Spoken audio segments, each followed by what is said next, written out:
Hello students, this is the class of microeconomics and we are discussing the chapter Law of Demand.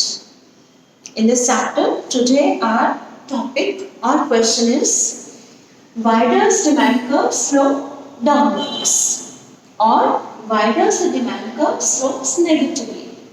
मांग वक्र का ढलान नीचे की ओर क्यों होता है? और in other words, what are the causes of application of the law of demand? मांग के नियम के लागू होने के क्या कारण हैं? As we have already discussed, the law of demand explains other things remaining same. There is negative relation between the price of the commodity and the quantity demanded of the commodity. अन्य बातें समान रहने पर वस्तु की मांगी गई मात्रा और उसकी कीमत का संबंध ऋणात्मक होता है। अर्थात जब अन्य बातें समान रहेगी तो वस्तु की कीमत के बढ़ने से मांग कम होगी और वस्तु की कीमत के कम होने से मांग में वृद्धि होगी। It means first price increases, then demand falls, or if price falls, then demand rises. Now, question arises that what are the causes of application of the law of demand, or why the demand curve slopes negatively downwards? There are different reasons. The first is application of the law of diminishing marginal utility. घटती सीमांत उपयोगिता के नियम का लागू होना. Let us first understand what is law of diminishing marginal utility. घटती सीमांत उपयोगिता का नियम क्या है, पहले ये समझ लेते हैं.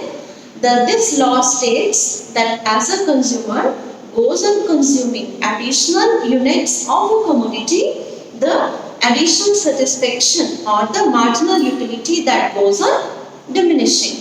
जैसे जैसे एक उपभोक्ता किसी वस्तु की अतिरिक्त इकाइयों का उपभोग करता चला जाता है एक निश्चित समय में, तो उन अतिरिक्त इकाइयों से मिलने वाला जो सेटिस्फेक्शन है या जो सीमांत उपयोगिता है वो कम होती चली जाती है. राइट. नाउ क्वेश्चन इज कि इस नियम के लागू होने के कारण कंज्यूमर प्राइस के बढ़ने पर डिमांड उस वस्तु की कम करता है या प्राइस कम होने पर डिमांड बढ़ाता है. Now let us try to understand this point that as consumer tries to buy more या वो मांग जब बढ़ाना चाहता है तो because of law of diminishing marginal utility consumer को ये मालूम है कि एडिशनल यूनिट्स की सीमांत उपयोगिता या सेटिस्फेक्शन कम होगी, तो उन एडिशनल यूनिट्स जिनकी सेटिस्फेक्शन कम होने वाली है उनके लिए वो पहले से कम प्राइस देने को तैयार होगा. Right. As the consumer goes on consuming additional units, the marginal utility falls. So this concept causes the application of the law of demand. When other things are constant, as price rise, consumer will demand less, and as price falls consumer will demand more. Second is real income effect. वास्तविक आय प्रभाव. Real income means that formula देख लेते हैं. Real income equals money income divided by price level. Right. वास्तविक आय क्या है?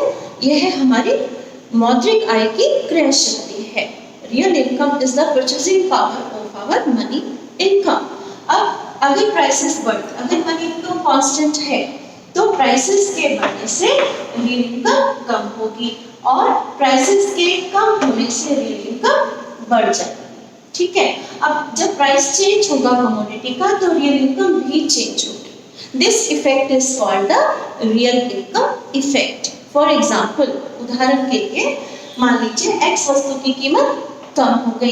कीमत कम होने से उसकी रियल इनकम बढ़ गई, कंज्यूमर की रियल इनकम बढ़ गई. क्यों बढ़ गई? जब वस्तु की कीमत कम हुई तो वस्तु की एक निश्चित क्वांटिटी को खरीदने के लिए अब कंज्यूमर को पहले से कम पैसे देने पड़ेंगे। He will have to pay less because the price has fallen. तो जितना कम दे रहे हैं, that is rise in the real income. So when the price falls, real income increases. More real income means more purchasing power. अब उस बढ़ी हुई real income से consumer can demand more quantity of the commodity. वो उस वस्तु की ज़्यादा मात्रा को खरीद सकता है. So this is called the real income effect. Third point is substitution effect. प्रतिस्थापन प्रभाव. प्रतिस्थापन प्रभाव किसमें होता है? जो related goods हैं. रिलेटेड गुड्स में से जो सब्स्टिट्यूट गुड्स होती हैं, जो प्रतिस्थापन वस्तुएं होती हैं, उनके आपस के रिलेशन को हम सब्स्टिट्यूशन इफेक्ट के द्वारा एक्सप्लेन करते हैं। जो सब्स्टिट्यूट गुड्स कौन सी होती हैं? Which can be used in place of one another, these are also called competitive goods. इन्हें हम प्रतियोगी वस्तुएं भी कहते हैं क्योंकि ये एक दूसरे के स्थान पर इस्तेमाल की जा सकती हैं। जैसे कि हॉट ड्रिंक्स में मान लीजिए टी है एंड कॉफी है। सो दोनों के प्राइस और डिमांड का जो रिलेशनशिप है, that is called the substitution effect. ये जो सब्स्टिट्यूशन इफेक्ट है, सब्स्टिट्यूट गुड्स में ये रिलेशन पॉजिटिव होता है। पॉजिटिव का मतलब ये है कि एक कमोडिटी की प्राइस और दूसरी कमोडिटी की डिमांड का रिलेशनशिप पॉजिटिव होगा। For example, let us understand this, that we have two commodities X and Y, right? These are substitute goods. X and Y आपस में प्रतियोगी वस्तुएं हैं, प्रतिस्थापन वस्तुएं हैं।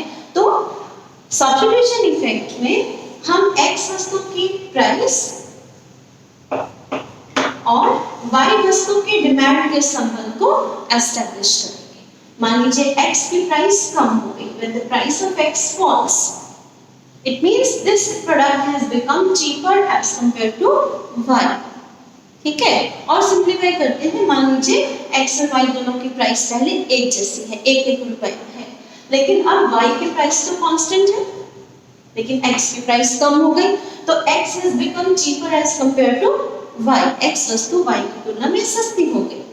इसका मतलब कि अब कंज्यूमर Y वस्तु की डिमांड को कम करेगा, Y वस्तु की डिमांड को कम करेगा और X वस्तु की डिमांड को बढ़ाएगा।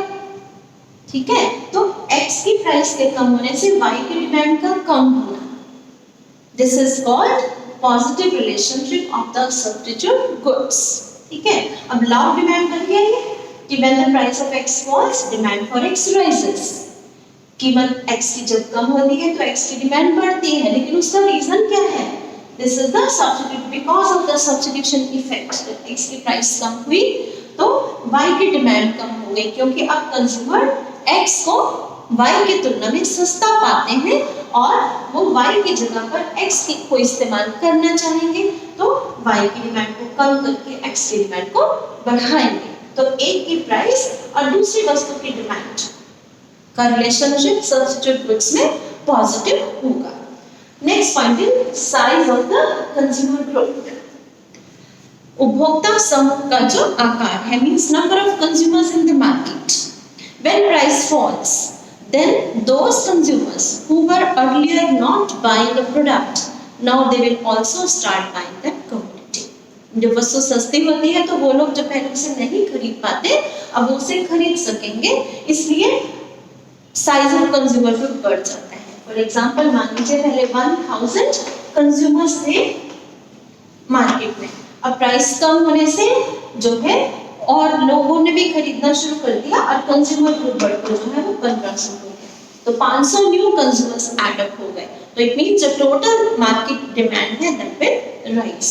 And last point is different uses of the commodity. वस्तु के विभिन्न उपयोग।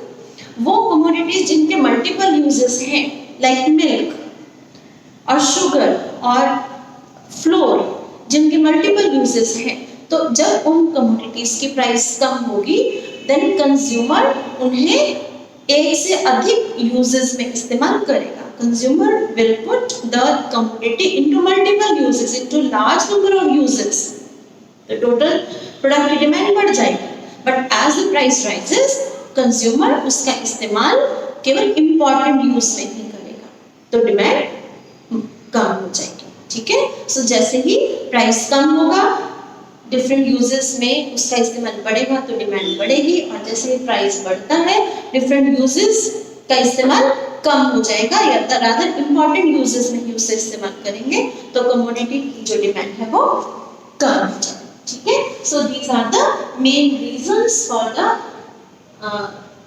Application of the law of demand.